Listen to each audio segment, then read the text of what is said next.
Kurt Wagler with Team Orangehorn. I want to take a minute to talk about our rattling options, our rattle bag and our rattling antlers. I want to start with the rattling bag. It's not like a normal rattling bag. Most rattling bags have a drawstring that just pull the bag tight.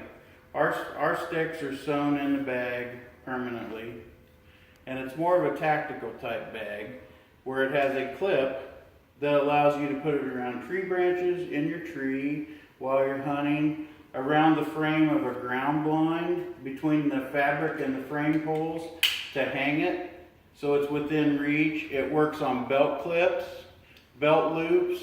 It works as around your shoulder. I've had people do that around their shoulder. It will get longer and shorter to adapt. It's realistic and loud. Really realistic. Very nice product.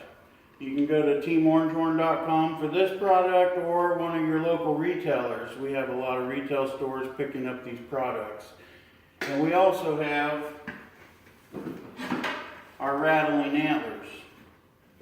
Now our Rattling Antlers are molded off of real antlers. These are not generated off of a computer drawing or anything of the such. These are off of real nature. We use a 2-part resin that is very dense, very realistic in sound. They're not as sharp as a rattle bag, but they're realistic in sound. They're great for raking trees in the middle of a rut on a frosty morning. If you want to see a lot of action fast, you can scrub trees, you can spur a little. I will say a little tip about rattling and rattle bags or rattle antlers. A bag does not allow you to scrape a tree. And a bag does not allow you to be quieter as well as louder. They're pretty sharp all the time in pitch. The best way to scare a deer is to walk into a stand or a setup and be loud when you start calling. That is a no. Do not do it. You would be better off not calling to a deer than to be loud. You want to start with soft, tickling, soft. The wind and the nature, they will hear that.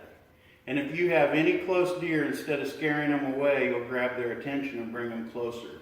If you have one coming towards you and you got him at a certain pitch, you want to keep reducing your pitch after you have his attention. You don't want to go louder. You don't want to keep the same thing going, because when he approaches you, he's not going to feel he's making any ground. You want to keep getting distant. He's going to think you're moving away from him, and that's going to keep him coming on a faster pace towards you. If you keep a steady pitch, he's going to know he's getting closer, and he's going to be more cautious and more aware of his surroundings as he's working his way in. Remember, the rut makes them kind of lose a little of their mind and a little of their senses in regards to who's around, because they get focused on the does. But if you play these calls and you, even a grunt tube, if you would lighten up your grunt tube a little as you go, as you have their attention and you see one coming, then that's good. Even when you're doing your calling sequence, you should, start soft for about 5 minutes, like I said, and wait and see what happens. Maybe 10 minutes.